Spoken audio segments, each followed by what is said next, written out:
ఉద్యోగుల భవిష్య నిధి సంస్థ తమ చందాదారులకు భారీ ఊరటనిచ్చే తీపి కబురు అందించింది.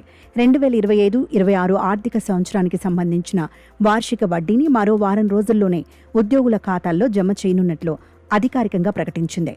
రాబోయే జూలై 15 నాటికి దేశవ్యాప్తంగా ఉన్న దాదాపు 34 కోట్ల ఈపీఎఫ్ ఖాతాల్లో ఏకంగా 1.44 లక్షల కోట్ల వడ్డీ సొమ్ము నేరుగా జమ కానుంది. ఈ ఆర్థిక సంవత్సరానికి గాను కేంద్ర ఆర్థిక శాఖ 8.25% వడ్డీ రేటును ఖరారు చేసిన విషయం అందరికీ తెలిసిందే. ప్రస్తుతం ఈ వడ్డీ జమకు సంబంధించిన ప్రాసెసింగ్ను అధికారులు శరవేగంగా నిర్వహిస్తున్నారు. ఫీల్డ్ వెరిఫికేషన్ ప్రక్రియ ఇప్పటికే చివరి దశకు చేరుకుందని, 2-3 రోజుల్లో ఇది పూర్తిగా ముగియనుందని ఈపీఎఫ్ఓ వర్గాలు తెలిపాయి.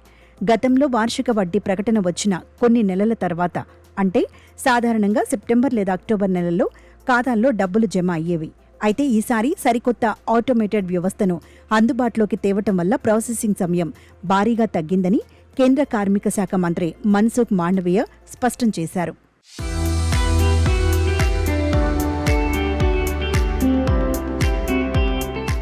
ఈపీఎఫ్ఓ సేవల వేగం పెంచేందుకు సెంట్రలైజ్డ్ ఐటీ ఎనేబుల్డ్ సర్వీసెస్ పేరుతో అత్యంత ఆధునిక డిజిటల్ వ్యవస్థను సంస్థ ప్రారంభించింది. గతంలో ఈపీఎఫ్ఓకు చెందిన ప్రతి ప్రాంతీయ ఫీల్డ్ ఆఫీస్ తమ స్వంత డేటాబేస్లను విడివిడిగా నిర్వహించాల్సి రావటం వల్ల పనుల్లో ఆలస్యం జరిగేది. కొత్తగా ప్రవేశపెట్టిన ఈ వ్యవస్థ ద్వారా దేశవ్యాప్తంగా ఉన్న రికార్డులన్నింటినీ ఒకే జాతీయ డేటాబేస్ కిందికి సురక్షితంగా తీసుకువచ్చారు. దీనివల్ల చందాదారుల డేటా అంతా ఒకే చోట అందుబాటులో ఉండి సేవలందించే ప్రక్రియ మరింత సులభతరం కానుంది.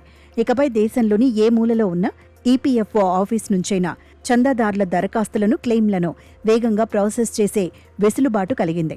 భౌగోళిక సరిహద్దులతో సంబంధం లేకుండా ఎక్కడి నుంచైనా సేవలు పొందే సౌలభ్యం రావటం వల్ల కోట్లాది మంది ఉద్యోగులకు కాలయాపన తప్పనుంది. పారదర్శకతను పెంచుతూ పీఎఫ్ ఖాతాదారులకు వేగవంతమైన, అత్యుత్తమ సేవలు అందించడమే ఈ నూతన సంస్కరణల ప్రధాన లక్ష్యమని అధికారులు వెల్లడించారు.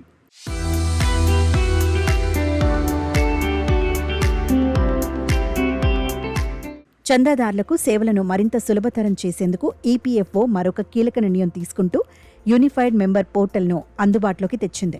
గతంలో పీఎఫ్ బ్యాలెన్స్ చూసుకోవడానికి, క్లెయిమ్ స్టేటస్ తెలుసుకోవడానికి లేదా ఇతర సేవల కోసం వేర్వేరు పోర్టల్స్ను సందర్శించాల్సి వచ్చేది. కానీ ఇప్పుడు చందాదారులు ఒకే ఒక్క పోర్టల్లో లాగిన్ అవ్వటం ద్వారా తమకు కావాల్సిన అన్ని రకాల సేవలను ఒకే చోట సులభంగా పొందవచ్చు. ఖాతాదారులు పీఎఫ్ బ్యాలెన్స్ తనిఖీ చేయటం, క్లెయిమ్ల పురోగతిని ట్రాక్ చేయటం వంటి ప్రక్రియలు ఇకపై వేగంగా పూర్తవుతాయి. దీంతో పాటు అత్యవసర సమయాల్లో చందాదారులకు ఊరటనిచ్చేలా ఆటోమేటెడ్ క్లెయిమ్ పరిమితిని 1,00,000 నుంచి 5 లక్షలకు పెంచడం విశేషం. ఈ నిర్ణయం వల్ల వైద్యం, వివాహం, విద్య వంటి అత్యవసర అవసరాల కోసం అప్లై చేసుకునే వారికి త్వరితగతిన నిధులు విడుదలవుతాయి. మొత్తానికి సాంకేతిక పరిజ్ఞానాన్ని ఉపయోగించి ఈపీఎఫ్ఓ తీసుకొచ్చిన ఈ డిజిటల్ మార్పులు కోట్లాది మంది ఉద్యోగులకు ఎంతో మేలు చేయనున్నాయి.